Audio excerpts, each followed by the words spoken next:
l'Afrique a parcouru un long chemin semé d'obstacles dans sa lutte pour la liberté et la démocratie. De nombreux Africains ont sacrifié leur vie pour la souveraineté dont le continent jouit aujourd'hui. Un grand nombre de héros et d'héroïnes révolutionnaires africains ont été assassinés en raison de leur croyance dans le rêve africain d'égalité pour tous. Malgré leur mort prématurée, leur héritage perdure. C'est sur la solide base de ces révolutionnaires que le continent continue d'évoluer jusqu'à nos jours. Parmi ces révolutionnaires, voici 10 figures qui ont laissé leur empreinte dans l'histoire africaine. Mouammar Kadhafi, Libye. Communément appelé colonel Kadhafi, Mouammar Kadhafi était un politicien révolutionnaire et président qui a dirigé la Libye, un pays d'Afrique du Nord de 1969 à 2011. Au départ, il était déterminé pour des motifs idéologiques dans le nationalisme arabe et le socialisme, mais plus tard, il a pris les rênes du pays suivant sa propre idéologie, la troisième théorie universelle surnommée le kadhafisme. Kadhafi est né en 1942 à Sirte d'une famille bédouine pauvre et est devenu un nationaliste arabe alors qu'il était élève à l'école de Sabha. En 1963, il a rejoint l'Académie royale militaire de Benghazi, où il a fondé une cellule révolutionnaire qui l'a aidé à mener à bien un coup d'État contre la monarchie sénoussi d'Idriss en 1969, soutenu par l'Occident. Il a été largement célébré pour sa position anti-impérialiste et son ferme soutien à l'unité arabe et africaine. Jonas Savimbi, Angola. Jusqu'à sa mort en 2002, Jonas Savimbi a passé la majeure partie de sa vie à lutter pour l'indépendance totale de l'Angola. Après avoir passé ses premières années à l'école, Savimbi a formé un mouvement anticolonial appelé Union nationale pour l'indépendance totale de l'Angola, UNITA. Ce mouvement a mené la première guerre contre la domination coloniale portugaise entre 1966 et 1974.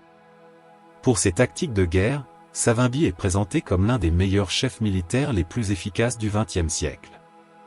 Ayant étudié en Chine pendant de nombreuses années, le puissant Savimbi a été très efficace dans l'organisation de combats de guérilla contre les forces coloniales et les groupes locaux qui espéraient gouverner l'Angola post-coloniale. Ces attaques incessantes contre le système colonial ont forcé le Portugal à renoncer au pouvoir en Angola en 1975. Après avoir survécu à de nombreuses tentatives d'assassinat, Savimbi est finalement décédé en 2002 lors d'un affrontement avec les troupes gouvernementales angolaises qui avaient passé des années à le rechercher. Gamal Abdel Nasser Hussein, Égypte. Né en 1918 à Alexandrie, en Égypte, Gamal Abdel Nasser Hussein est le deuxième président de ce pays d'Afrique du Nord, de 1956 jusqu'à sa mort en 1970. Il a contribué à la chute de la monarchie en 1952 et a introduit beaucoup de réformes en particulier dans le secteur foncier. Il est devenu plus célèbre après la nationalisation réussie du canal de Suez.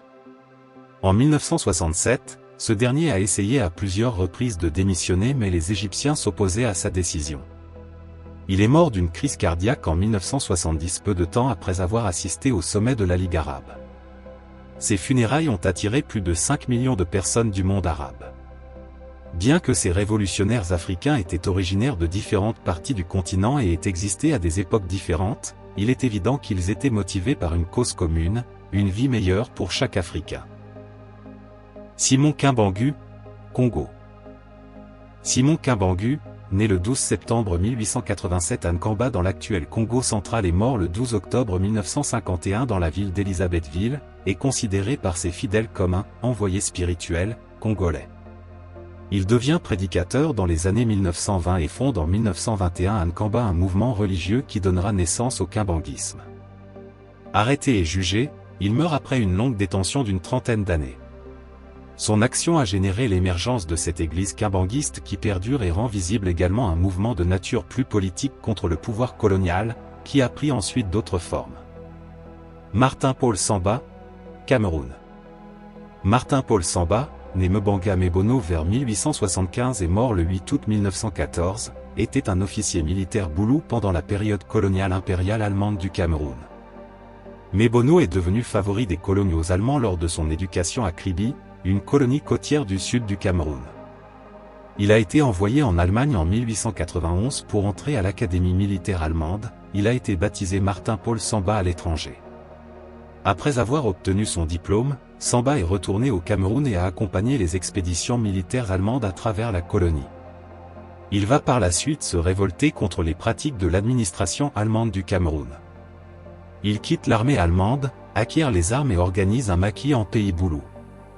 À la déclaration de la guerre entre l'Allemagne et la France, Martin-Paul Samba cherche à entrer en contact avec les troupes françaises basées à Brazzaville en République du Congo et avec les Anglais installés au Nigeria. Malheureusement pour Mbanga Mebono, sa lettre va tomber entre les mains d'un officier allemand. Martin-Paul Samba est arrêté, condamné pour haute trahison et fusillé à la veille de l'éclatement de la Première Guerre mondiale le 8 août 1914. Omar al-Mokhtar. Libye. Omar al-Mukr Muhammad bin Far al-Manif, 20 août 1858, 16 septembre 1931, surnommé « Cheikh des Moudjahidins », ou plus connu dans le monde arabe sous le surnom du Lion du désert, est un cheikh musulman libyen connu pour avoir organisé la résistance armée à la colonisation italienne de la Libye au début du XXe siècle. Il est l'une des plus célèbres figures des résistances arabes et musulmanes. Il est d'origine arabe adnanite, arabe du Nord, de la tribu des Banu Hilal, plus précisément à la maison de Faraha, de la tribu arabe Bridan, qui est un ventre de la tribu Al-Manfa ou Al-Munif, qui appartient à Abdul Manaf bin Hilal bin Amer bin Sassa bin Muawiya bin Bakr bin Awazin, la première des tribus hilaliennes à entrer à Barka. Sa mère est Esha bin Muhared.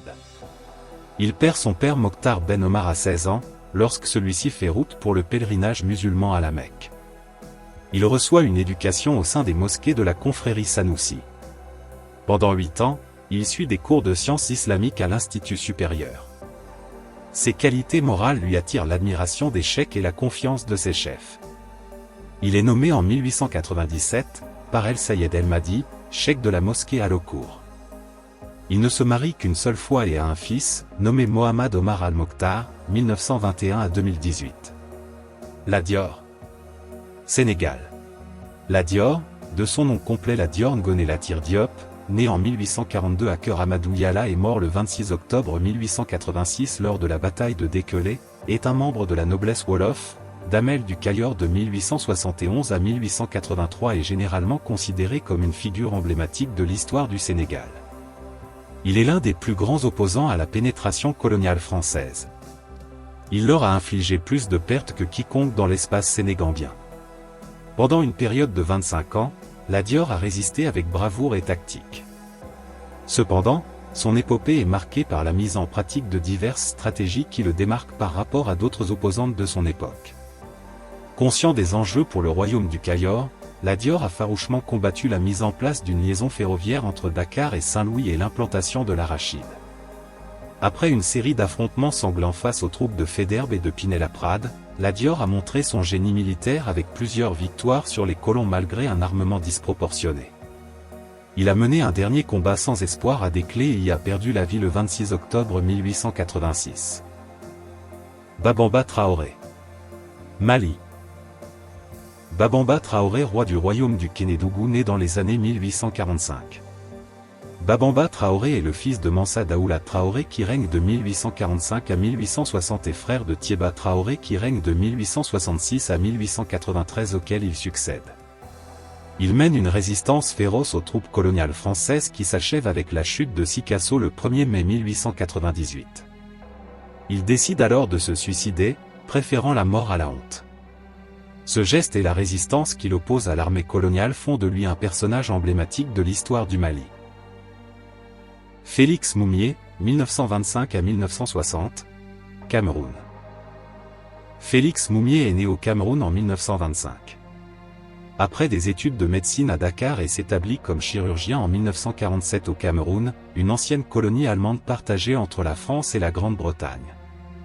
Moumié est alors contacté par l'indépendantiste Ruben Um Niob pour faire partie de l'UPC, l'Union du peuple camerounais, parti indépendantiste. Moumié va bientôt prendre de l'importance au sein de l'UPC et devenir l'objet d'une étroite surveillance des autorités coloniales françaises, inquiètes de la radicalisation du mouvement. Moumié est en effet bien décidé à recourir à l'action armée, si nécessaire. Le nouveau haut-commissaire français au Cameroun, Roland Prey, engage une partie de bras de fer avec l'UPC qui va aboutir à la répression sanglante d'une manifestation indépendantiste pourtant pacifique, le 25 mai 1955. La répression, qui dure 5 jours, occasionne 5000 morts. L'UPC étant interdite par l'autorité coloniale, Moumié se réfugie au Cameroun britannique, puis en Égypte, en Guinée et au Ghana. Mavurulu Nyonda Makita. Gabon. Mavurulu Nyonda Makita ou Mavurulu, né vers 1870 et mort en 1911, est un leader punu combattant anticolonial au Gabon. Plus couramment appelé Nyonda Makita, Mavurulu est né vers 1870 au sein du clan Bagambu dans la région de l'Anyanga. C'est un chef de clan du Mokab dont l'autorité s'étend entre les pays Punu et Tsogo. Il aurait été hautement initié au Bwiti par son oncle Mbombé, un chef Tsogo installé dans la région de Mimongo. Il s'est insurgé avec son peuple en 1906 à 1907 contre la politique coloniale de la France. Il est mort à Nandé en 1911. Le 1er juillet marque la commémoration de la bataille de Mavurulu.